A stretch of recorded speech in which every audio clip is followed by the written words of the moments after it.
My name is Tom Yates. A few years back, I was working at a company called Novastar. Novastar was famous for a certain type of merchandise. I was working in the planning and development department, and I had a big problem.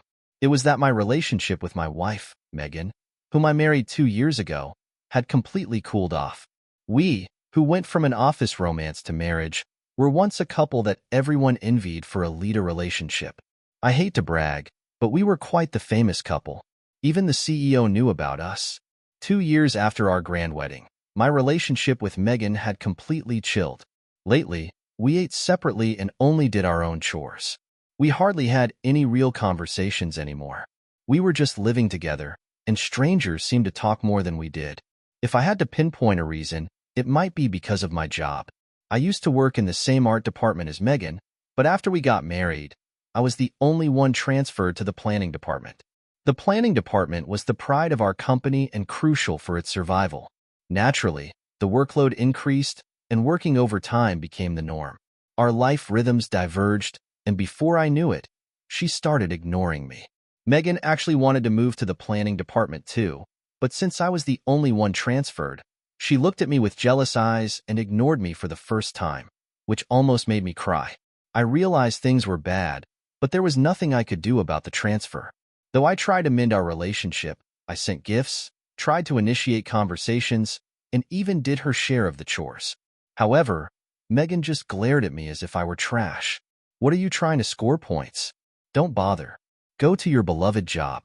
I would have been more suited for the planning department. It really pisses me off that it's only you, she would say. Indeed, I love my job and I was working hard. I wanted to be in the planning department too, but there was another big reason. I really admired the then CEO. At the orientation for new employees, the CEO would sometimes give a speech. His words and demeanor made me feel it was fake. I thought this man was someone I could follow. In the planning department, there were opportunities to present directly to the CEO, and the best project proposals might be selected for a full presentation. Being chosen wasn't easy, but if you were, you could meet the CEO, talk to him, and maybe even shake his hand. So, I was working hard with the sole aim of meeting the CEO. I knew family was important, but I couldn't miss this opportunity.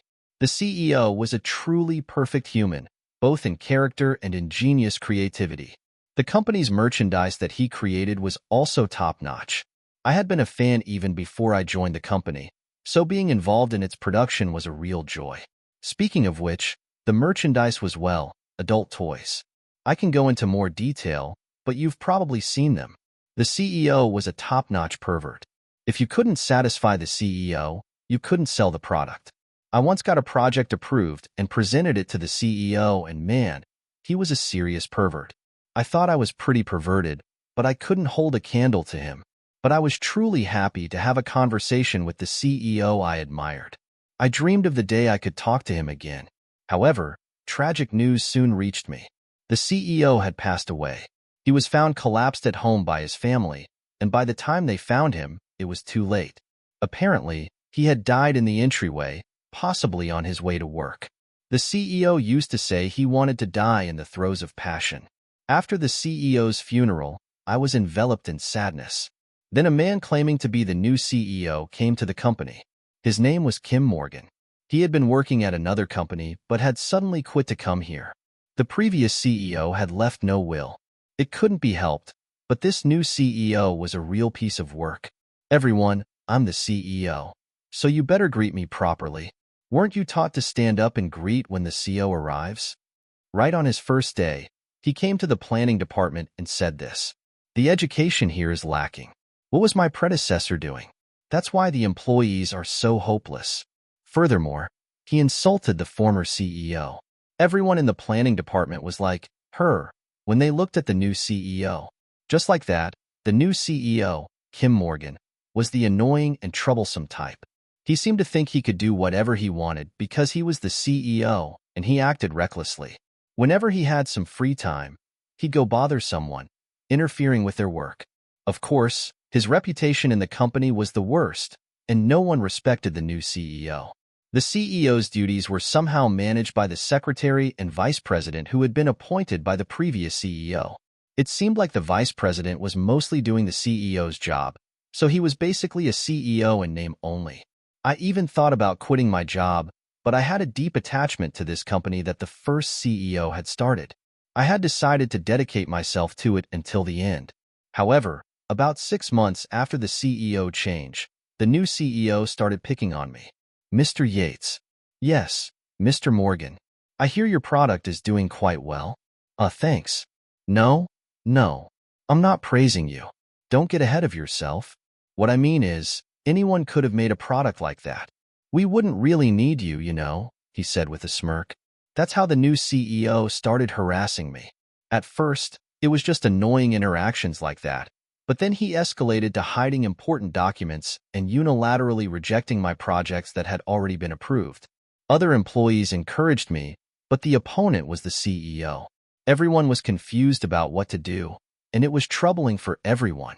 Feeling the difficulty of working under these conditions, I seriously started considering quitting. I owed a lot to the previous CEO, but continuing under the new CEO was becoming unbearable. I really wanted to keep working, but stay felt like it was breaking me.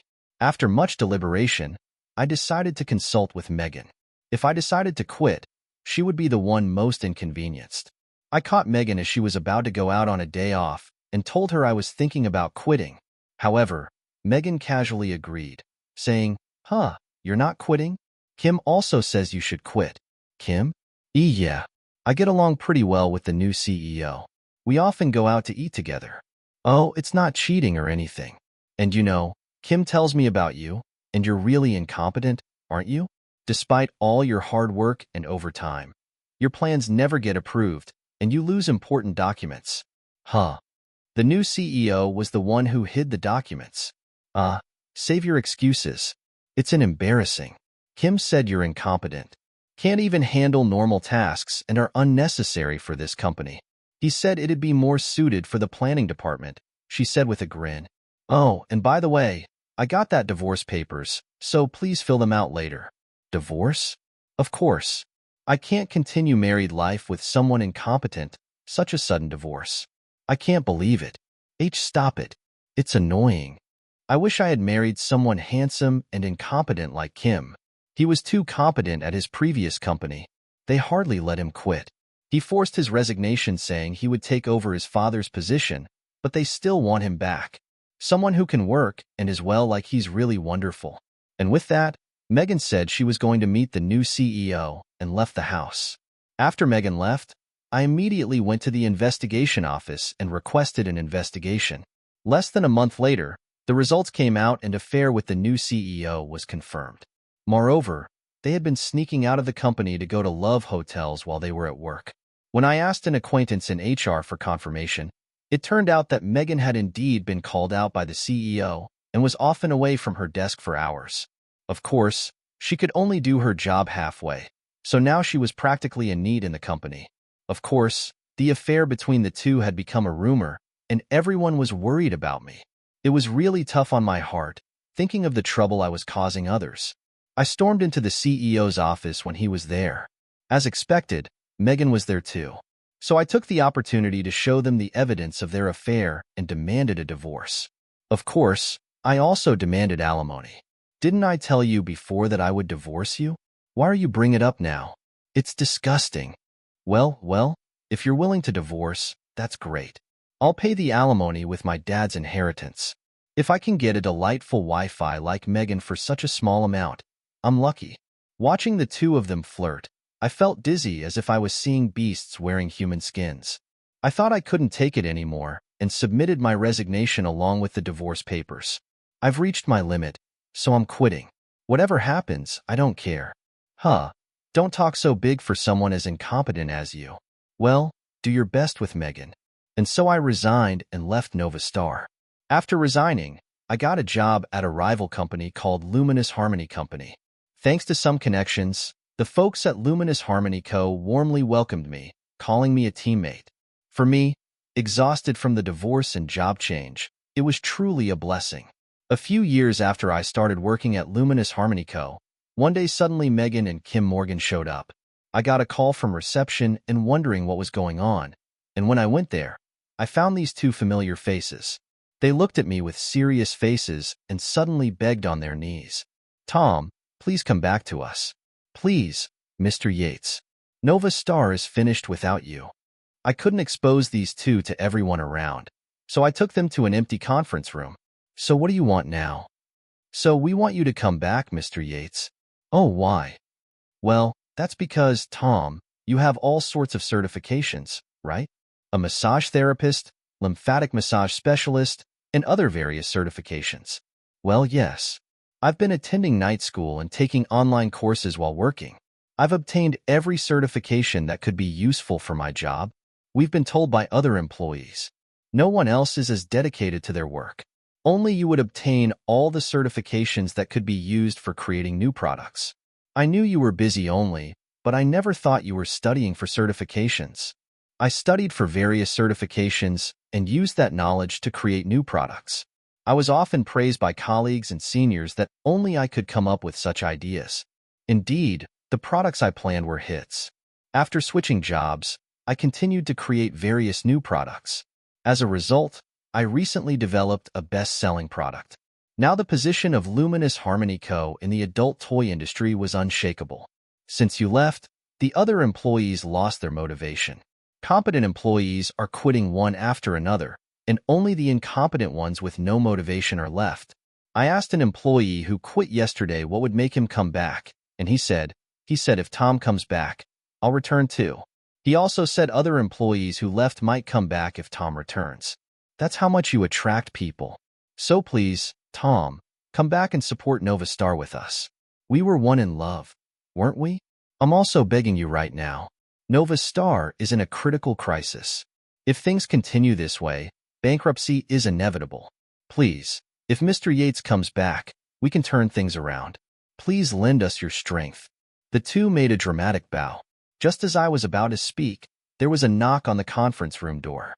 The person who entered was a man in his mid-50s, the CEO of Luminous Harmony Co., Mr. Smith. It seems someone is trying to poach our top runner, with a smile. The CEO left Megan, and Kim Morgan found it. What will you do, Mr. Yates? What do you mean, what will I do? I'm obviously going to refuge. Of course, have you forgotten what you did? You hid documents, withheld work, and senselessly crushed plans. And to top it off, a CEO took someone's wife.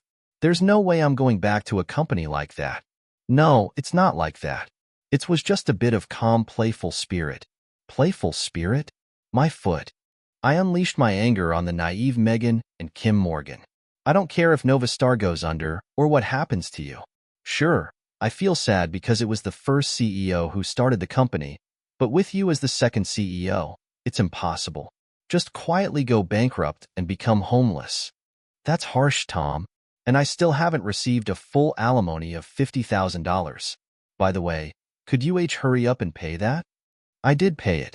That was just for one person. Together, it's $100,000. It's written in the contract. What? I don't have the money to pay the remaining $50,000. Megan and Kim Morgan turned pale while bowing. Their faces were ashing. Then Megan blurted out something outrageous. Surprisingly, she was pregnant. That's why she was asking me for financial help. Please, Tom, we really don't have any money. We can't raise the baby safely like this. Just a little help, please. You're the ex-husband after all. Isn't that the least you can do for the sake of the child that's about to be born? Please help us financially and consider transferring to our company. Kim Morgan kept being deeply. Just as I was about to retort in disgust, enough with the noise. The president's voice boomed through the conference room. I was taken aback by his resonant voice. What a pathetic sight this is. You're the worst as a CEO and as a father. You can't solve your own problems and leave everything to others. Is that what an adult does? And you, Megan, was it? I've heard about what you did for Mr. Yates, and still, you have the nerve to ask for favors. That's terrible. Me, the worst?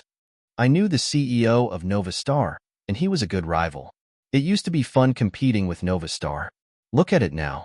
Because of you, the company is only going downhill. No wonder you were kicked out of your previous company due to various failures.